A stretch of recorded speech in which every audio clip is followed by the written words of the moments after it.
Rennie, I just don't know what to do. I had to push my Turnip 28 review back by a week. What are we going to do to fill the slot? Wargames. Yeah, no, that's great. Yeah, Wargames. Fantastic suggestion. I love it. I swear one day, Rennie, I'm going to throw you in the Atlantic Ocean. Wait a second, that gives me an idea. Rennie, get the miniatures. Start the music. It's the minis from the Miniature Man. Well, I've got sci-fi, historic, and fantasy. And an alternate history that you have got to see. And I can tell you want to paint with the Miniature Man. I can tell you want to paint with the Miniature Man. I can tell you want to paint with the Miniature Man. Wargames Atlantic. So, today we're going to be talking about the miniature range, of course, because that's what we do here. But I'm just going to give you a little bit of background on what the hell Wargames Atlantic is. So they are a wargaming company. They do pretty much a bit of everything. It'd be quicker to name what they don't do, which is make paint. Other than that, they've got terrain, they've got miniatures, they've got modeling tools, they've got, you know, all kinds of stuff, objective markers, tokens. They do everything. They even do rulebooks, and in fact they publish some rulebooks from a few familiar faces. Baron's War is one of them, so that's a pretty cool game. I haven't actually played it yet, but it looks really cool, so I'll get to that. Forbidden Psalm, which is a cool game, I have played that. I very much enjoyed that game, and of course they've just recently signed a deal with Gaia Games, so Sword Weirdos and Space Weirdos will be making an appearance with that company as well. So pretty cool stuff. Yeah, so that's pretty much what Wargames Atlantic does. They just do wargaming, right? They even have some cool pop culture miniatures, a couple of Home Alone ones. Yeah, I know that's a bit crazy. They do Sharpe, as in like Lieutenant Sharpe. And who the devil are you, sir? Lieutenant Sharpe, sir. There's two versions of that miniature, actually. There's a book version and a Sean Bean version. So if I was to get the Sean Bean version, I'd have 5 different miniatures of Sean Bean, which, you know, is not a ton, but it's a bit weird to own 5 of them, I guess. Just for the record, 4 Boromir and a Sharpe, that would be. So the range is pretty straightforward. They do a bit of everything. They've got, you know, some pulp style miniatures, which is really cool. Civilians and guards and police officers and all that kind of stuff. These guys are actually police officers. I know I painted them like minions from like Dr. Evil's lair, but that's what I wanted to do, and they kind of fit the role, so it's pretty cool. They have some sci-fi stuff. These are sci-fi Romans. I really like these guys. And then we've got some historical miniatures here, some medieval kings and queens. Ignore the fact that they're orange. They're for Turnip 28, so it's a bit of a preview. And this, of course, is a Napoleonic soldier. So, but they also cover a lot of different eras, Renaissance, some classical stuff like, you know, Romans and all that kind of stuff, as well as, of course, just your straight medieval dudes. And they do fantasy as well, but I currently don't have any fantasy miniatures printed, but they will be coming in the future. Now, before we get too far in, I've really just talked about Wargame Atlantic as a company now. So the miniature ranges that I will be looking at are their new 3D printer line. So that's what I'll be looking at. I did want to get some plastic model kits, but turns out that when you have to change video on the fly because you're running out of time to paint the armies, you kinda just roll with the punches that they popped up. So if I'd ordered miniatures, they wouldn't have arrived for this video anyway. It just seemed kind of pointless. So Sculpts and Customization. So the sculpts from Wargame Atlantic are pretty solid, honestly. So most of them come in 4 parts, so you get a torso with legs, kind of like this one, yeah, see?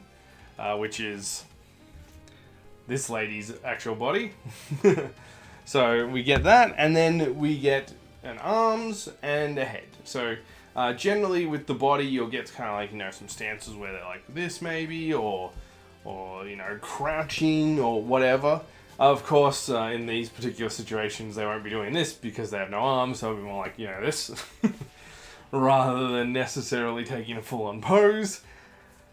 And then, of course, you get your arms, and you can customize how you want your arms to go on, and, of course, you place the head on whatever head you wish. All Wargame Atlantics human-sized miniatures seem to have the same size head, So if you want to make some type of horrible abomination, like, I don't know, say like one of these Roman guys, you put the head on, you have the Queen's body, and give him one of the pulp alley police officer guns, you can go nuts. It's totally within your means. So yeah, the sculpts overall just look really nice. I really like a lot of the poses that they're able to do. And you'd think that having the legs and body together would pigeonhole, but really, they don't. You've got a lot of sort of ways that they sort of pose and maneuver and stuff like that. So it's really cool stuff. And of course, having a 3D printer, you can just print whatever bodies you want. So you can make a whole bunch of crouching guys, you can make a whole bunch of standing guys, you can make a whole bunch of thrusting guys. Also, the sculpts themselves just look nice. They're nice and clean. I won't say that they're like the most amazing sculpts ever. I don't think that I've really found anything that I've been like, oh yeah. But they're just solid. Like, when you want them to do something, they're doing it, right? So they don't necessarily like catch the eye immediately, but they fill the role so well that they just look really nice on the table. So if you stick them next to like someone who's a bit more dynamic, a bit more, you know, sort of posed out, then yeah, they do. Those guys will stand out a lot. But the Wargame Atlantics guys they show up and they do the job. They're just consistent, and I really love that. Now, as far as customization goes, as I've previously said, you know, you can customize them sort of as much as you would like. And of course, with the arms and everything, you can pose them however you'd like.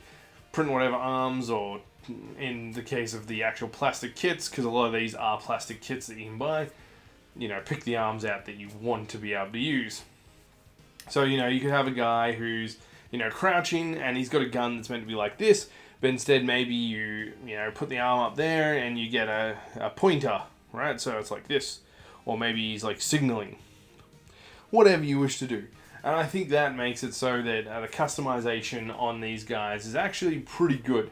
I'm not sure if I'd say it's the highest I've seen from 3D printed miniatures or kits, but I think you'll get enough guys going and get the job done that you won't really mind too much that it's not like, you know, 10 out of 10 customization. It's like maybe like an 8. But I think overall, you know, it's a really strong range with great sculpts, and you get a good amount of customization that's going to lead you to be able to just sort of enjoy what you're doing. I like the way they look on the table. I don't think they'll win any gold medals on it, but you know what? I'd rather have an army full of silver medal guys who just look really consistently good than have an army that's like 2 gold guys and a bunch of tins. So anyway, let's get on to ease of print. You know, I hear Count Vamps puts a bit of effort into these videos. If you're interested in seeing more effort, make sure you like and subscribe, and leave a comment, and old Flinty will get back to you. Otherwise, you'll have to meet me axe. How did this little lady here get along with the Wargame Atlantic miniatures? Great, honestly. I had very little problems. I, of course, had a couple of hiccups like you always do with 3D printing. But, you know, they printed out well, and the quality for my purposes I thought was really good. Obviously, printing them at a 0.2 looks much better. But, you know, I was a bit of a rush with some of these guys, so they got printed at 0.4. It is what it is, but I got to even paint them up for Turnip 28. So, but how did it go? Like, and honestly, it's just nice and straightforward. All the parts are simple enough that they print really well, but also still have that, like, sort of level of detail that you like to have. So, for me, I really enjoyed printing these guys, and as I said, very few screw-ups. I think I could probably count them on one hand how many screw-ups I had. And I printed probably about 60, 70 Wargame Atlantic miniatures over the last 2 weeks. And only having 4 screw-ups, I think, is a really good hit rate on that. Also, they were very easy to de-support because basically they come with this puddle thing. Yeah, so I got these guys, and you can see that it's got like a little puddle here, they're called. So they have all them on all their miniatures. It's an option though, you don't have to do it. And honestly, I found using the puddle, weirdly enough, made the supports easier to remove. I thought it would screw the print up, but it actually didn't. I was just able to pull the supports off very easily without losing many feet, which is great because that saves me time in re-gluing them. So yeah, the puddles actually makes it a lot easier. Print also gives you good print adhesion, so yeah, they're pretty smart. The only company that I think I would say did a better job at the print bed stuff is probably One Page Rules. And I mean, they started off as a 3D printing sort of company as the idea. Wargame Atlantics, on the other hand, started out as a regular company and have just been starting to sell STLs in the last year or two. So I think they're doing pretty damn well, all things considered. So good job, guys, on that one. And I mean, that's all I really have to say about printing. They print great, they look good, the sports come off easy, and not many failures. I think that's fantastic. Painting. One of the big things that I always come across, of course, is can you reach into those hard to getting gaps? You know what I mean? You know, where you're trying to like be like, oh man, I can kind of see it if I hold it upside down. Secret, if you have to do that, don't worry about it. Right. Not many people actually pick up other people's miniatures and look at them like this, and the people who do, don't worry about them. But do Wargame Atlantics have anything like this? And I have to say, no. Generally, all their stuff is pretty smartly designed. There's no guns that are like really like, you know, they're hugging it. There's no weird like super duper like double sword poses or anything like that.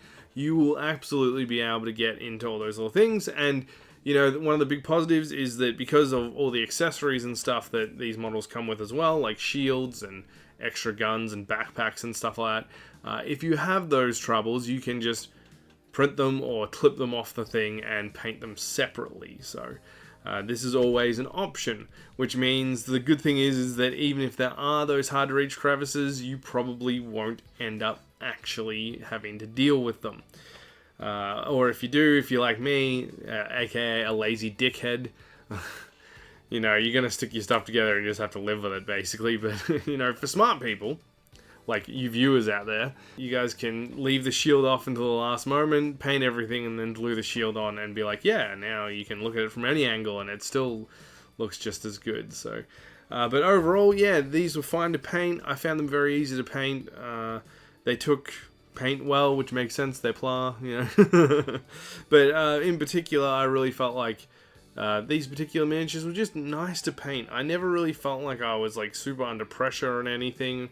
So I was very happy to just sort of sit back and enjoy the painting process.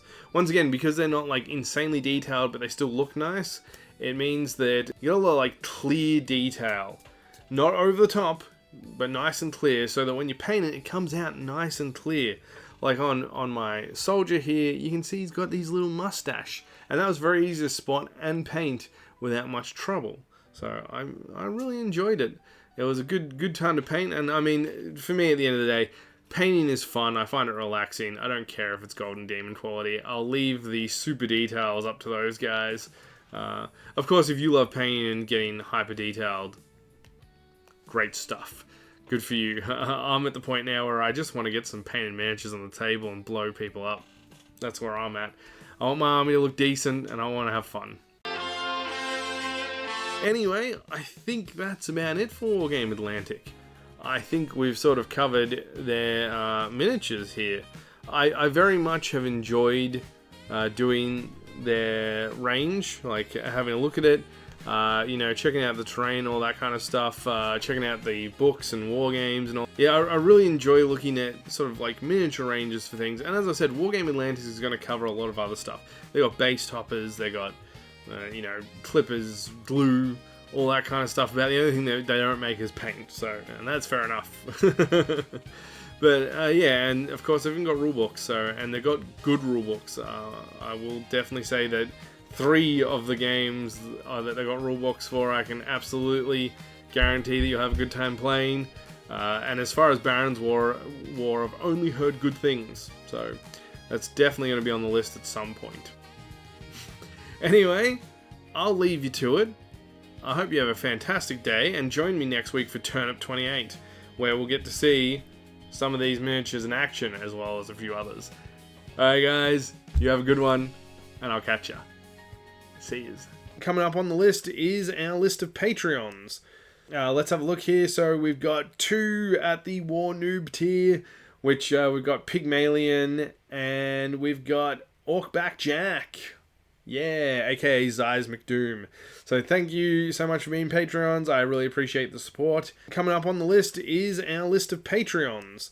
Let's have a look here. So we've got 2 at the War Noob tier, which we've got Pygmalion, and we've got Orcback Jack. Yeah, aka Zais McDoom. So thank you so much for being Patreons. I really appreciate the support.